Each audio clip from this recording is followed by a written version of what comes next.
Hello दोस्तों, आज हम आए हुए हैं बरेली के एक वर्मी कंपोस्ट यूनिट पर।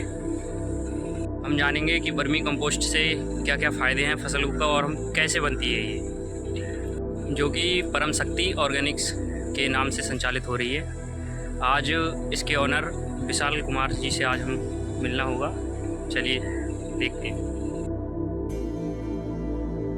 ये हैं विशाल कुमार जी, परम शक्ति ऑर्गेनिक्स के ऑनर। दोस्तों, हाँ विशाल जी, तो अपने बारे में कुछ बताइए। ये मेरा नाम विशाल गंगवार, परम शक्ति ऑर्गेनिक्स ऑनर। और मैं बरेली डिस्ट्रिक्ट में सैंसिया हुसैनपुर गांव है, जहां पे मैं अपना यूनिट संचालित कर रहा हूं। विशाल भाई, आपको वर्मी कंपोस्ट बिजनेस के बारे में कैसे आइडिया आया? देखिए, बहुत अच्छा क्वेश्चन किया है और मैं आपको बताना चाहूँगा। मैं एक कृषि छात्र रहा हूँ। मैंने बीएससी एग्रीकल्चर में ही किया है, सीसीएस यूनिवर्सिटी मेरठ से। वहीं से मैंने एमएससी हॉर्टिकल्चर में किया है, जहाँ से एग्रीकल्चर का छात्र होने के नाते मुझे लगा कि मुझे पर्यावरण और अपने जो ज़मीन की रक्षा करना है, किस तरह कर सकें। तो मैं रसायन से हटके कुछ ऑर्गेनिक के बारे में सोच रहा था। तो उसी दौरान मुझे एक आइडिया आया कि मैं किस तरह से अपनी खेती को रसायन मुक्त कर सकता हूँ। उसी आइडिया को लेके मैं वर्मी कंपोस्ट यूनिट पे आया और वर्मी कंपोस्ट यूनिट मैंने स्टार्ट किया। बहुत बढ़िया। विशाल भाई, ये बताइए, आपने इस चीज़ को स्टार्ट कहाँ से किया, कैसे शुरुआत करी इस चीज़ का, कैसे ये आइडिया आया आपको? ये मेरे लिए जब मैंने एमएससी के बाद में एसी एबीसी के बारे में मैं सोच रहा था, बिजनेस करने के बारे में सोच रहा था। तो एक एसी एबीसी का संस्थान है मुरादाबाद में, तो अच्छा। वहाँ से मैंने ट्रेनिंग लिया और वहाँ से ही मैं 30 किलो केंचुआ लेके आया था, जो मैंने लाके और बेड में अपने घर से ही एक बेड से स्टार्टिंग की थी इसकी। उसके बाद एक बेड को मैंने स्टार्ट करने के बाद देखा कि किस तरह से खाद बनता है, कैसे तैयारी होती है, कैसे सीखता हूँ।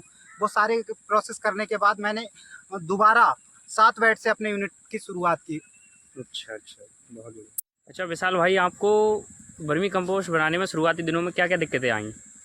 देखिए, दिक्कतों की अगर हम बात करें तो इसमें शुरुआत में तो हर बिजनेस में दिक्कत आती है, उसी हिसाब से इसमें भी मुझे दिक्कत आई, क्योंकि मेरा खुद का ना तो यहाँ ज़मीन है मेरी, और ना ही खुद का मेरा कुछ सिस्टम था। मतलब मैं अपने घर से, मतलब अपने गांव से 30 किलोमीटर दूर शहर में आके बिजनेस स्टार्ट कर रहा हूँ। वो भी मेरी किराए की रेंट की ज़मीन है, उस पर मैंने अपना बिजनेस संचालित किया है।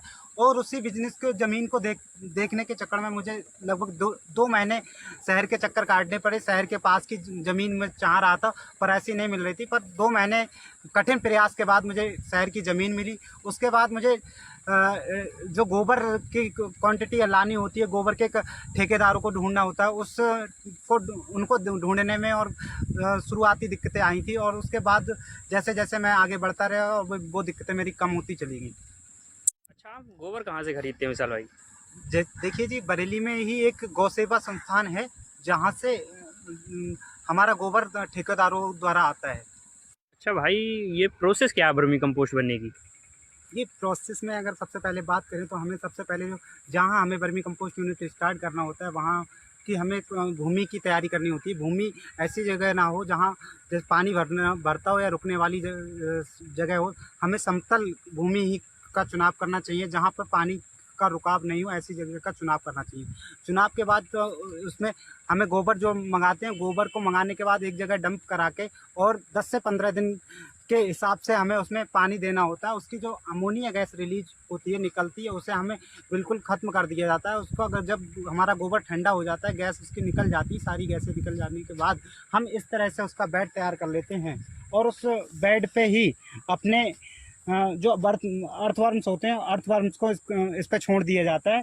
और उसके बाद हम इसे पराली की सहायता से, या हम तो केले के पत्तों का यूज़ करते हैं, पर केले के पत्तों का इस्तेमाल करके इसे ढक दिया जाता है। प्रोसेस के बाद 20 से 25 दिन में ऊपरी परत पर हल्की हल्की खाद दिखना स्टार्ट हो जाती है। और जब खाद दिखना स्टार्ट हो जाती है, उसके बाद हमें गोबर की पलटाई, जो बेड बनाया हुआ होता है, उसको हमें पलटना पड़ता है, जिससे हमारा एरिएशन बेड में बना रहे। तो उसका पलटाई के बाद 15 दिन बाद एक पलटाई और लगाते हैं। और ये प्रोसेस करने के बाद हमें 3 महीने में लगभग खाद प्योर जो बन के आती है वर्मी कंपोस्ट, वो इस तरह से आती है। तो 3 महीने का टाइम रहता है। ये देखिए क्या खूबसूरत खाद हमारी तैयार होके आई है। ये वर्मी कंपोस्ट, बेटर क्वालिटी की वर्मी कंपोस्ट आपकी इस तरह से तैयार हो जाती है। दिखाइए भैया। अच्छा, हमें दिखाइए बेड में केंचुए किस तरीके से काम करते हैं। जी, ये हमारा तैयार हो गया। ये इसे इस तरह से ये हल्की हल्की खाद इससे बन के आ गई है। ये खाद जैसे बन गई है वो उतरने के लिए हो गई है। और ये देखिए, इसके जहाँ तक ये खाद होगी वहाँ तक केंचुए नहीं होंगे। उसके बाद का नीचे जाला परत जो होगी वो केंचुओं से भरी होगी। ये देखिए कितनी बेहतर बेहतर क्वालिटी की केंचुए हमारे पास खाद में है। खाद बनने के बाद क्या होता है?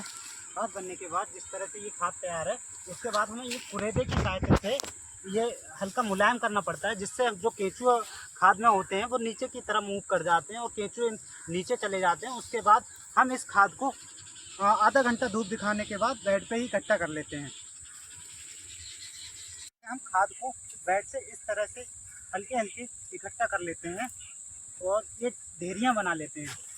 और इन ढेरियों को लगभग 10 मिनट धूप दिखाने के बाद, जिसमें इसमें भी अगर कोई केंचुआ रहता है वो भी नीचे की तरफ मूव कर जाता है। इन ढेरियों को बनाने के बाद हम इस तरह से बेड से उठा के यहाँ कलेक्ट कर लेते हैं सारा वर्मी कंपोस्ट। अच्छा विशाल भाई, इस मशीन के बारे में कुछ बताइए, काफ़ी देर से दिख रही है हमें। अच्छा देखिए, ये मनु भाई ये बहुत अच्छा क्वेश्चन किया है आपने। और ये मशीन क्या है, जो हमारा वर्मी कंपोस्ट निकला हुआ होता है बेड से, उससे हम इसके द्वारा छनाई करते हैं। ये हमारी छनाई अच्छा। मशीन है। तो छनाई करने के बाद ही हम इसकी पैकिंग करते हैं। इस तरह से ये घुमाया जाता है और एक लोग उधर से खाद डालते हैं। खाद इधर की सहायता से धीरे धीरे आते हुए बीच में छनी हुई खाद गिरती रहती है, इधर मोटी खाद गिर जाती है। अच्छा, इसमें खाद पड़ता है अंदर? खाद उस साइड से पड़ता है। अच्छा अच्छा। एक लोग उधर से उस साइड से खाद डालेगा अच्छा और एक अच्छा। लोग इधर से घुमाएगा। और अच्छा, खाद नीचे गिरती रहती है। खाद जो फाइन खाद आती है वो नीचे गिरती रहती है। मोटी जो रोड़ी कंकड़ आते हैं वो विशाल भाई, वर्मी कंपोस्ट में कौन कौन सी प्रजाति के केंचुए प्रयोग किए जाते हैं? देखिए, आपने बहुत अच्छा क्वेश्चन किया है मनु जी। और मैं केंचुए के बारे में जब बताना चाहूँगा तो केंचुए क्या होते हैं। केंचुए दो प्रकार के केंचुए होते हैं। एक तो कार्बनिक पदार्थ खाने वाले और दूसरे जो केंचुए होते हैं वो मिट्टी खाने वाले होते हैं। कार्बनिक पदार्थ खाने वाले केंचुए में क्या होता है, कार्बनिक पदार्थ जो खाने वाले केंचुए होते हैं वो 90% तो कार्बनिक मैटर, जो गला सड़ा कार्बनिक मैटर होता है उसका यूज करते हैं, वो खाते हैं।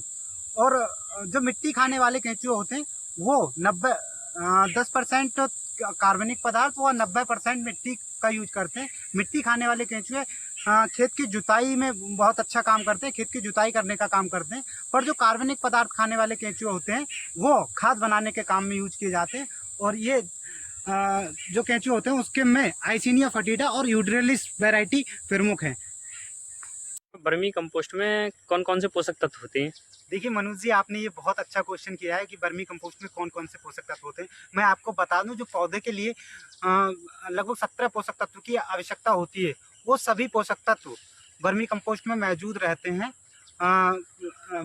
वो इस तरह कुछ इस प्रकार हैं कि गोबर की खाद से वर्मी कंपोस्ट की तुलना में कुछ पोषक तत्व इस प्रकार हैं, जैसे कि गोबर की तुलना में 5 गुना नाइट्रोजन, 7 गुना फास्फोरस, 11 गुना पोटास, 2 गुना मैग्नीशियम, 2 गुना कैल्शियम तथा 7 गुना एक्टिमोनोसोमास होता है। इसके अलावा साइटोकाइनिन, जिब्रेलिक एसिड, जो वृद्धिक हार्मोन्स होते हैं वो भी वर्मी कंपोस्ट में उपलब्ध रहते हैं। इसलिए ये एक प्लांट के लिए संपूर्ण भोजन का कार्य करता है। अच्छा, हमें ये बताइए, ये फसलों में किस दर से दी जाती है वर्मी कंपोस्ट?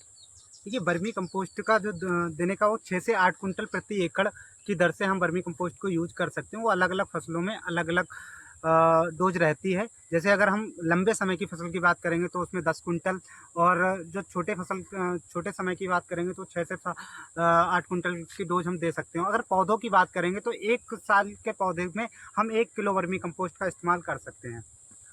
अच्छा विशाल भाई, मार्केटिंग कहाँ है इस वर्मी कंपोस्ट की? देखिए, कितना अच्छा क्वेश्चन आपने किया है कि मार्केटिंग। ये कृषि प्रधान देश होने के कारण, हमारा देश कृषि प्रधान देश है और खेती ही हमारा यहाँ का मुख्य व्यवसाय है।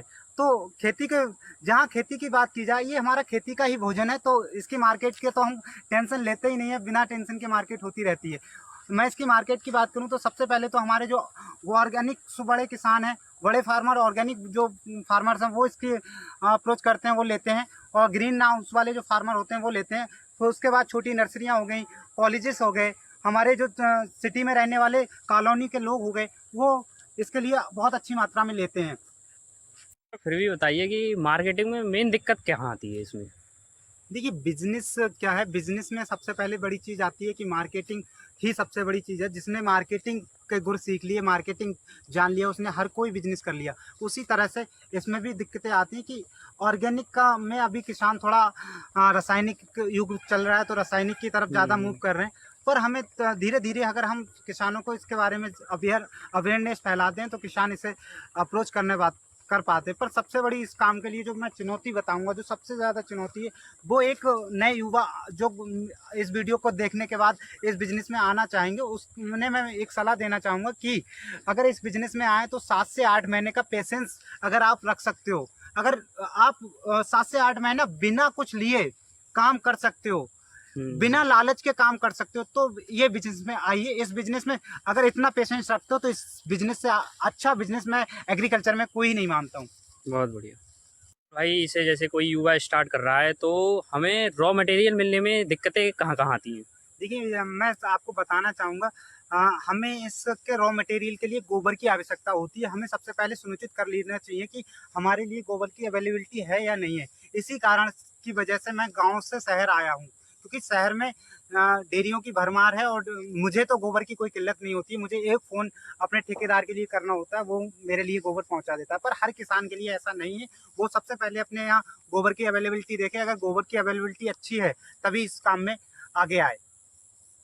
अच्छा विशाल भाई ये बताइए वर्मी कंपोस्ट खाद में कैसा प्रॉफ़िट रहता है? मतलब देखिए मनु जी, अगर मैं इसके प्रॉफिट मार्जिन की बात करूं, तो अगर मैं ऑल ओवर प्रॉफिट लगाऊं तो इसमें टोटल जो लागत आती है, लागत का टोटल जो लागत होती है उसकी 40% हमें प्रॉफिट मार्जिन इसका मिल जाता है। अच्छा जी, बहुत बढ़िया। अच्छा विशाल भाई आपके फार्म पर आकर आज बहुत अच्छा लगा हमें। तो अच्छा अगर नया युवा कोई सीखना चाह रहा है या कैसे स्टार्ट करे इसे तो आप उसकी कैसे मदद कर सकते हैं? देखिए नए युवक की मैं सबसे पहले ये बताऊंगा कि हम यहाँ पे फ्री ऑफ कॉस्ट ट्रेनिंग देते हैं, इसका कोई चार्ज नहीं लेते हैं। और अगर कोई नया बंदा सीखना चाहता है, वो आए हमारे यहाँ रुके, और हम इसे एक ही दिन में उसके साथ तो जो मैनुअल जानकारी होती है टोटल जानकारी दे देंगे, और उसका फार्म को सेटअप कराने में पूरी सहायता देंगे। हम उससे केचुआ, हमारे यहाँ से केचुए भी प्रोवाइड कराए जाते हैं, अच्छे क्वालिटी के केचुए, और अधिक क्वांटिटी में केचुए की संख्या हम देते हैं। 1 किलो केंचुओं में हमारी केंचुओं की संख्या 2000 से 2500 के बीच में रहती है। और अगर कोई युवा हमारे साथ या हमसे कुछ सीखना चाहता है तो हमारा कॉन्टैक्ट नंबर 8077562521 पर संपर्क कर सकते हैं और आके हमसे मिल भी सकते हैं। बहुत बहुत धन्यवाद विशाल भाई आपका। ओके, नमस्कार।